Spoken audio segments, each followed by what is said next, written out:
Assalamualaikum warahmatullahi wabarakatuh. Perkenalkan, nama saya Muhammad Fadli, NIM D022005, kelas Teknik Informatika C 2020. Baik, saya akan menjelaskan di sini saya akan menjelaskan tentang tugas final dari Technopreneurship, yaitu menjelaskan tentang bisnis model canvas atau biasa disingkat dengan BMC.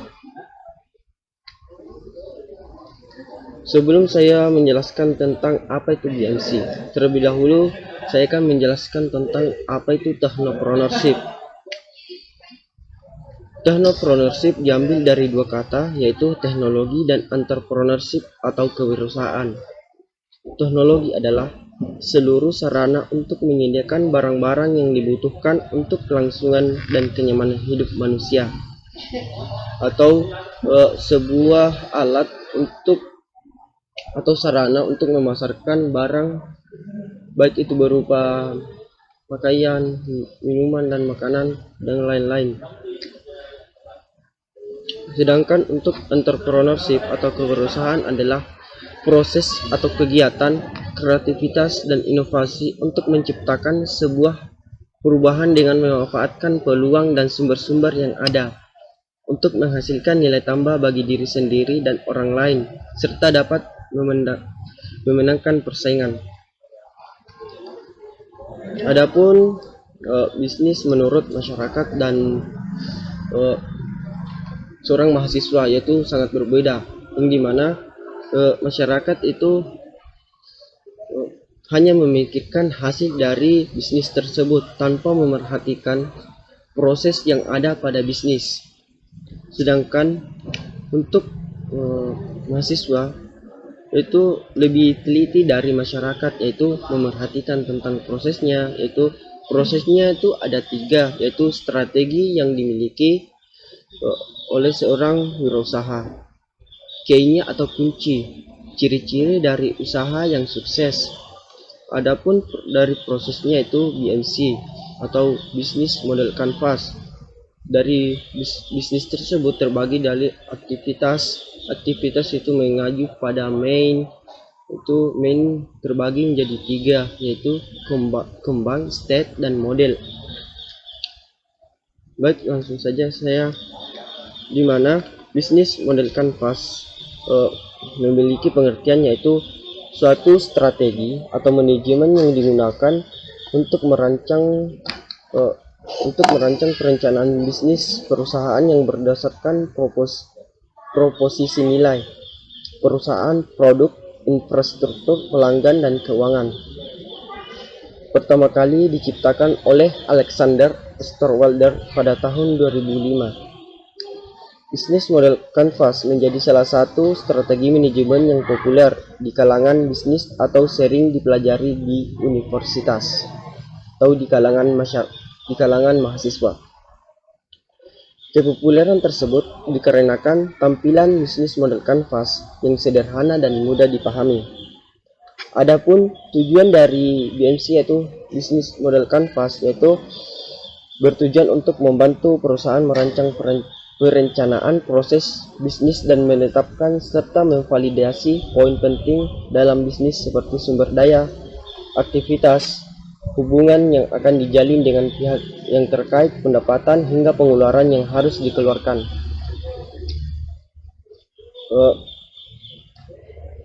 Adapun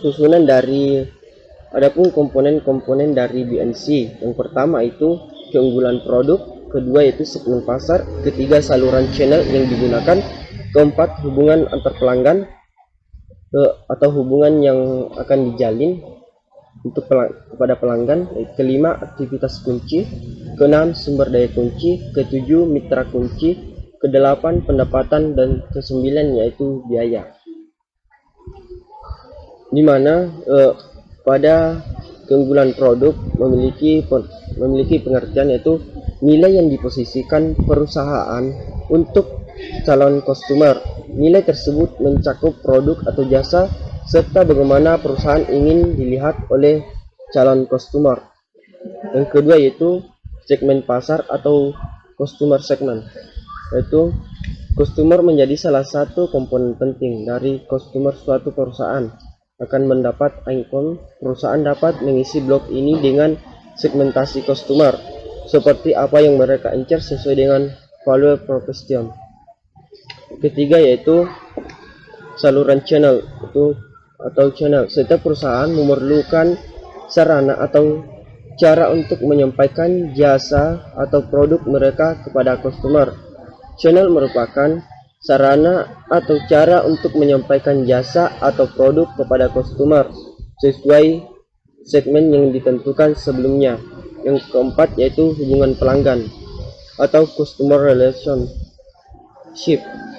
Di dalam lingkungan ini yang dinilai adalah bagaimana menjalin hubungan dengan pelanggan agar customer tidak mudah berpaling ke bisnis lain. Maka sangat penting untuk menjalin hubungan yang baik dengan customer. Selain itu, diperlukan juga pengawasan yang ketat dan intensif dalam customer relationship. Yang kelima yaitu aktivitas kunci. Aktivitas kunci yang harus dilakukan oleh perusahaan dalam menghasilkan produk atau jasa serta bertahan di tengah kompetisi. Perusahaan dapat mengisi berbagai macam kegiatan yang akan mereka lakukan untuk menghasilkan produk dan jasa dalam blok key aktivitas atau aktivitas kunci. Aktivitas kunci juga menunjukkan kegiatan utama yang harus diberi perhatian lebih oleh perusahaan. Yang keenam itu sumber daya kunci. Sumber daya merupakan kunci untuk mewujudkan value proposition melalui key aktivitas yang akan dijalankan. Dalam key resource, perusahaan dapat mengisi dengan sumber daya apa saja yang mereka miliki, baik tenaga kerja maupun benda mati seperti perlengkapan dan peralatan. Yang ketujuh yaitu mitra kunci. Tidak mungkin perusahaan akan mampu berdiri sendiri tanpa bantuan relasi dari pihak lain, baik customer maupun pemasok bahan utama.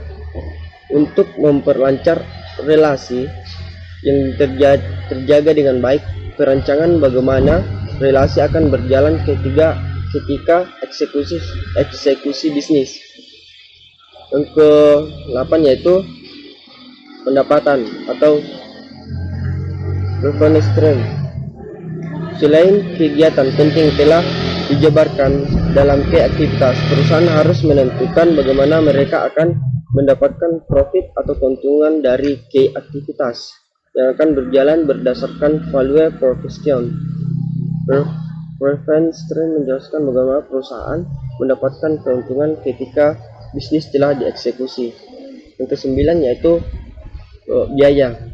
Tidak hanya mendapatkan keuntungan, perusahaan harus mengeluarkan sejumlah biaya untuk menjalankan bisnis dan mendapatkan cost customer meliputi jenis biaya yang sekiranya akan dikeluarkan ketika bisnis telah berjalan.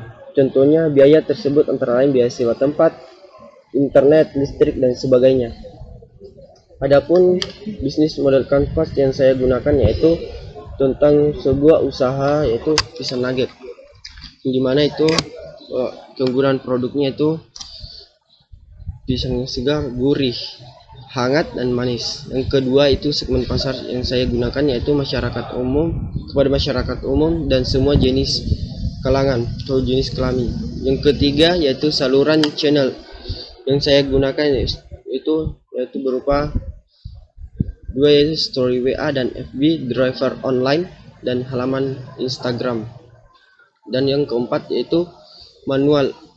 Yang keempat yaitu hubungan pelanggan, yaitu ada dua cara, itu saya menggunakan dengan cara manual online, sedangkan untuk online saya menggunakan FB, WA, dan Instagram.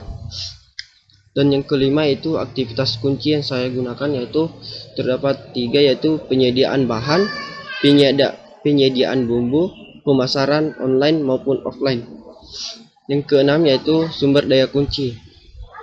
Untuk sumber daya kunci saya memiliki 5 tahapan, yaitu pemasok, transportasi, marketing, stiker logo, dan handphone.